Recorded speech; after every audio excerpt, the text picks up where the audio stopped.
Good morning everyone.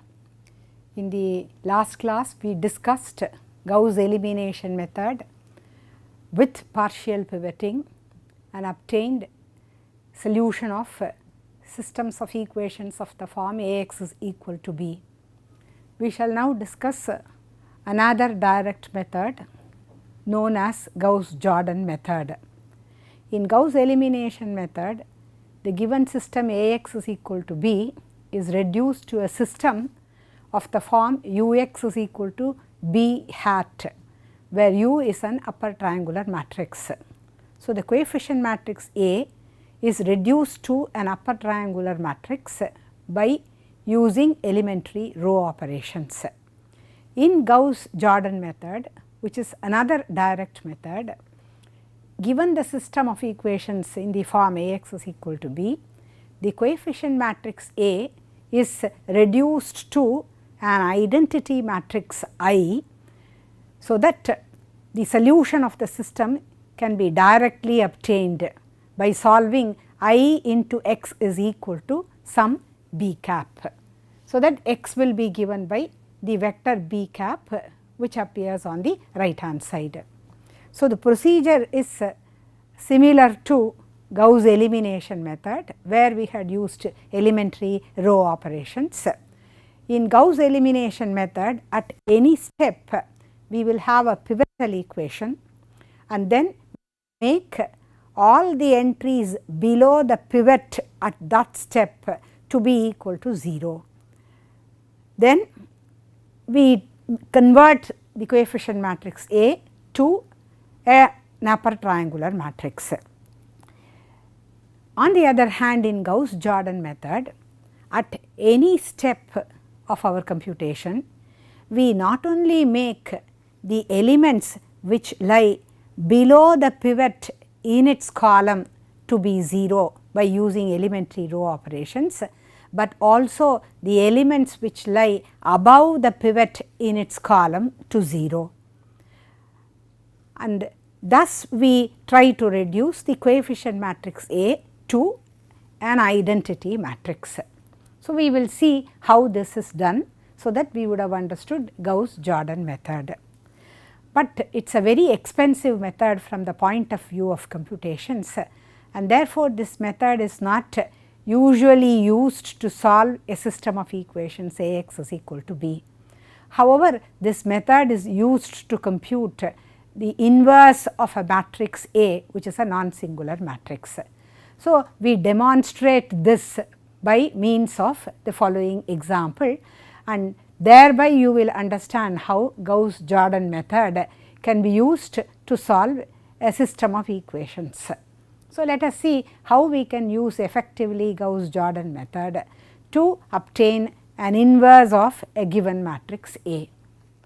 So, as I explained earlier, given a system of equations Ax is equal to b, if I write down the augmented matrix A along with the right hand side vector, if I apply elementary row operations which describe the Gauss-Jordan method, then I end up with an equivalent system in which the matrix A is reduced to an identity matrix and the vector B is reduced to a vector D.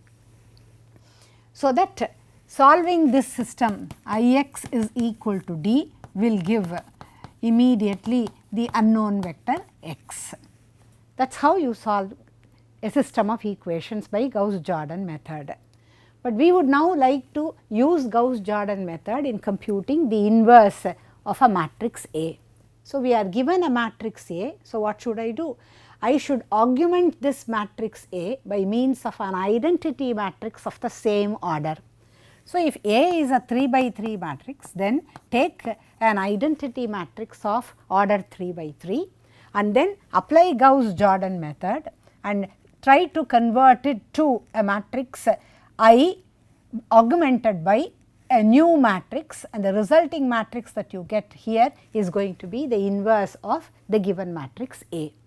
So, let us just illustrate this by taking A to be this, and then I have augmented this by means of an identity matrix of order 3 by 3 because the given matrix is a 3 cross 3 matrix. So, what is my first step?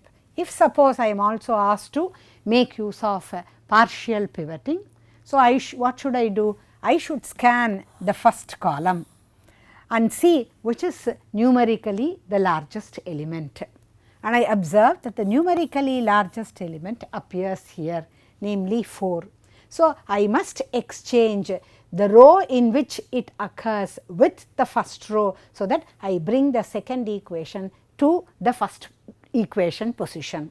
So, that is what I do. So, I exchange R1 with R2 because I want to use partial pivoting strategy.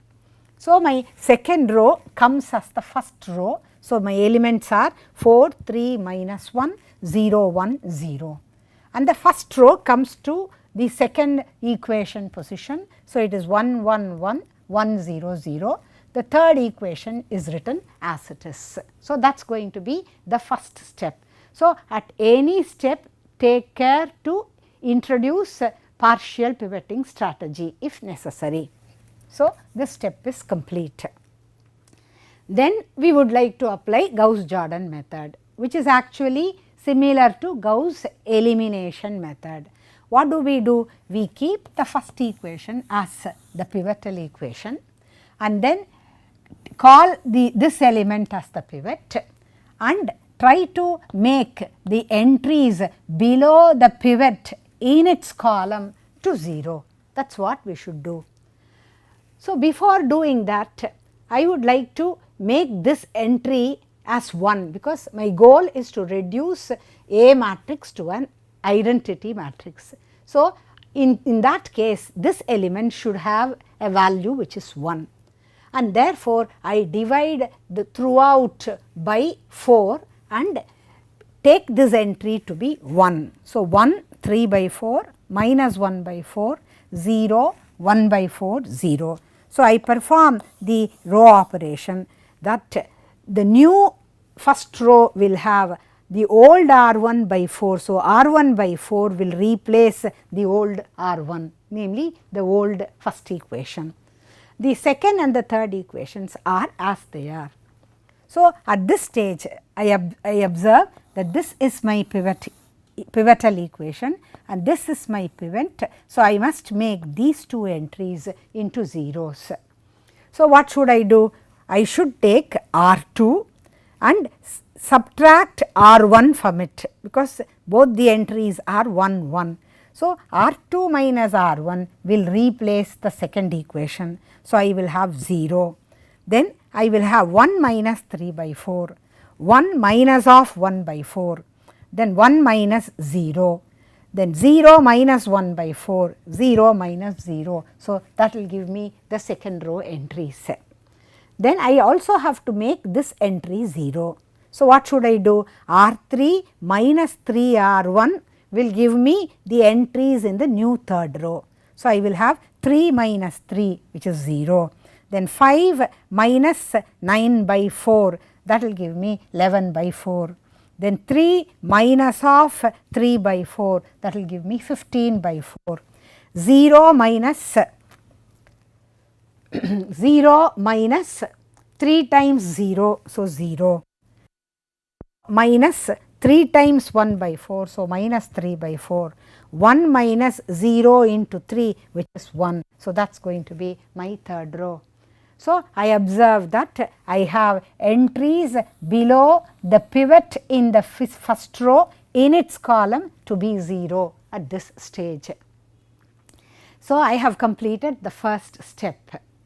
Now, I move over to the second step. So, what should I do? I should take my second equation as the pivot equation, but before selecting that pivot equation, I just scan the columns or I just scan the equations, namely the second equation and all the equations which lie below the second equation, and then scan the second column elements, so that I can have numerically the largest element to occur in the pivot, namely in the A22 position in the second row. So, when I scan the column elements, I observe that 11 by 4 is greater than 1 by 4. So, that suggests that I must use partial pivoting strategy here and bring the third equation to the second equation, and the second equation should be moved to the third equation location. So, I do that, and that is what we have written. The elementary row operation is interchange row 3 with row 2, and so the first equation remains as it is, the third equation comes as the second equation, the second equation is now the third equation. So, we are at this step here after applying partial pivoting. So, now at this stage I see what is the pivotal equation. So, this is going to be my pivotal equation, and what is the pivot? 11 by 4 is the pivot. But what do I want? I want the reduced matrix to be an identity matrix, and therefore, this pivot must be unity, and therefore, I divide the second row throughout by 11 by 4, or I multiply the second row throughout by 4 by 11 and rewrite the new R2 equation, namely the first row remains as it is. I multiply throughout by 4 by 11, so I get 0, 1, 15 by 11, 0, minus 3 by 11 and 4 by 11. This is my new second equation. The third equation remains as it is. So, I observe that at this stage, this is my pivotal equation with this as my pivot. Clear? So, what should I do?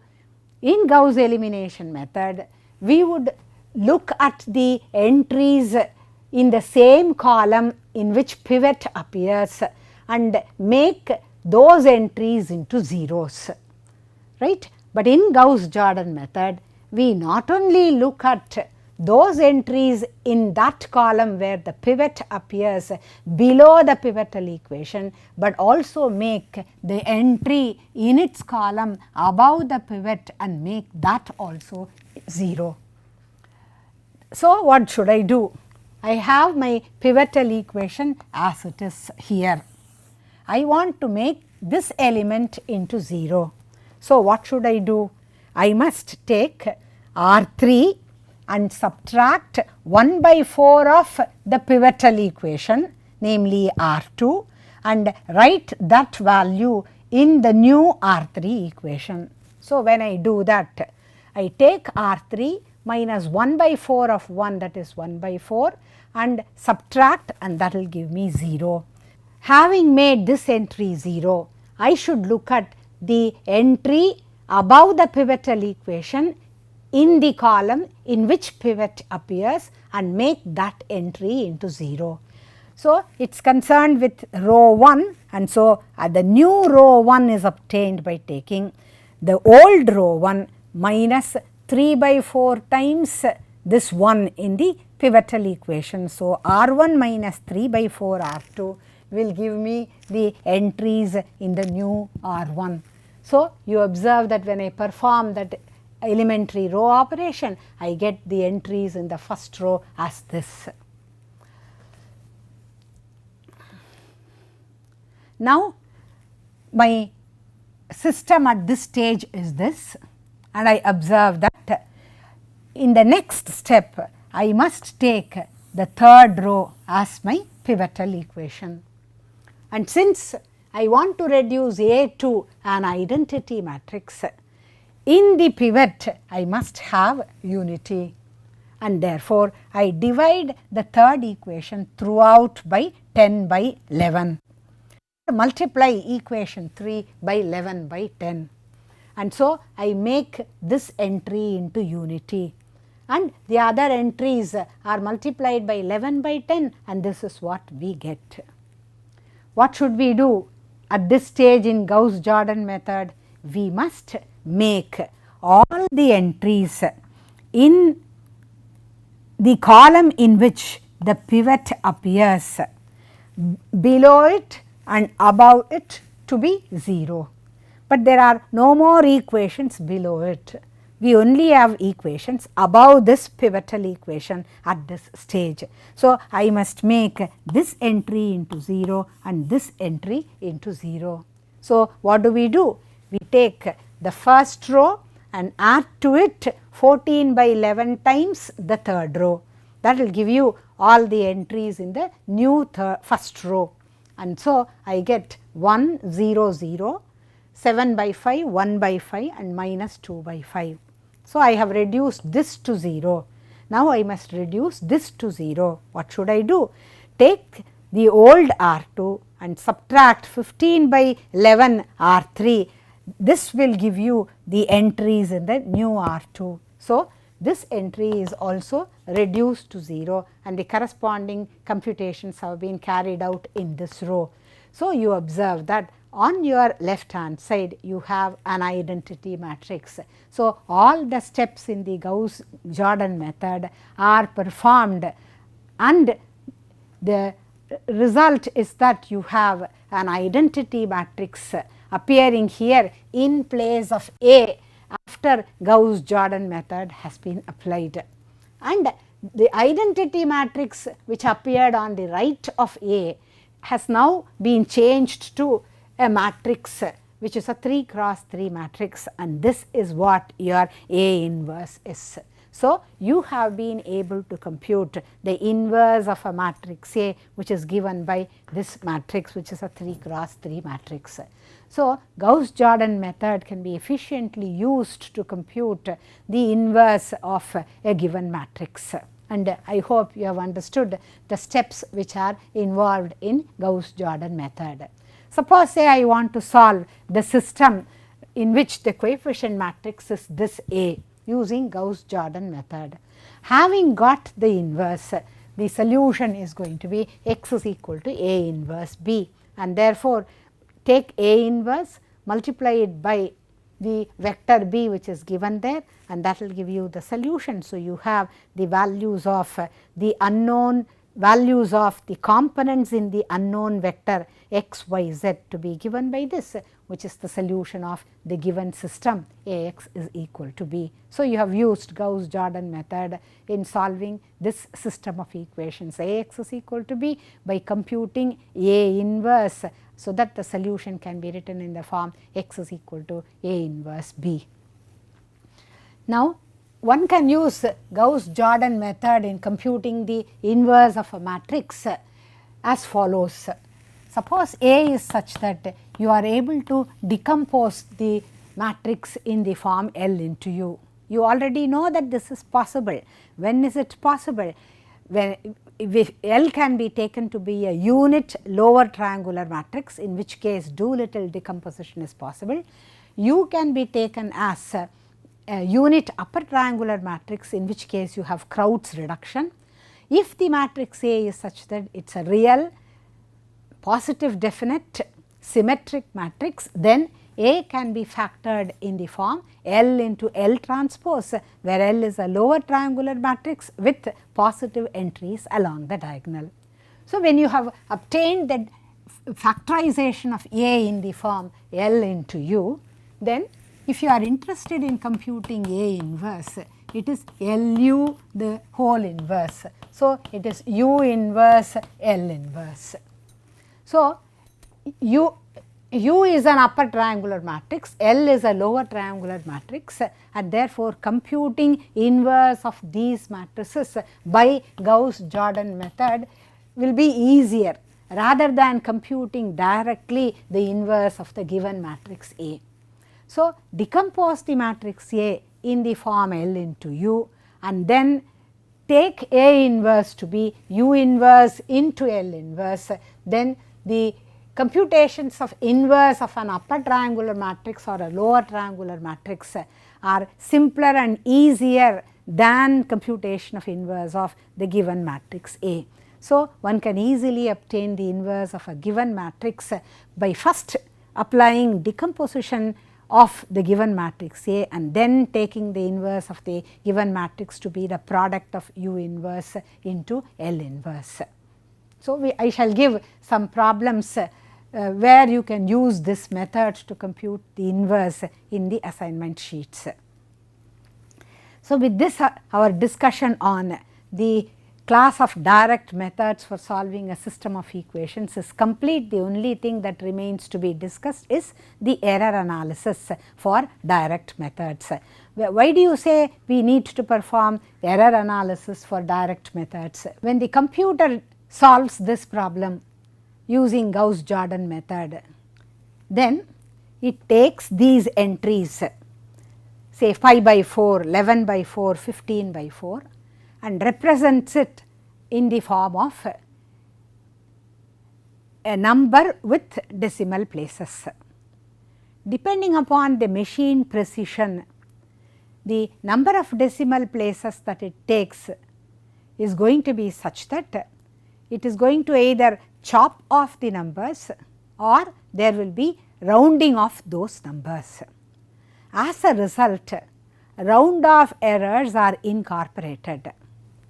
This happens at every step of the computations, and as a result the round off errors are incorporated in each step of computation, and the final solution that you get may not represent the actual solution of the given system Ax is equal to b, because there are round off errors which are incorporated at each step of the computation.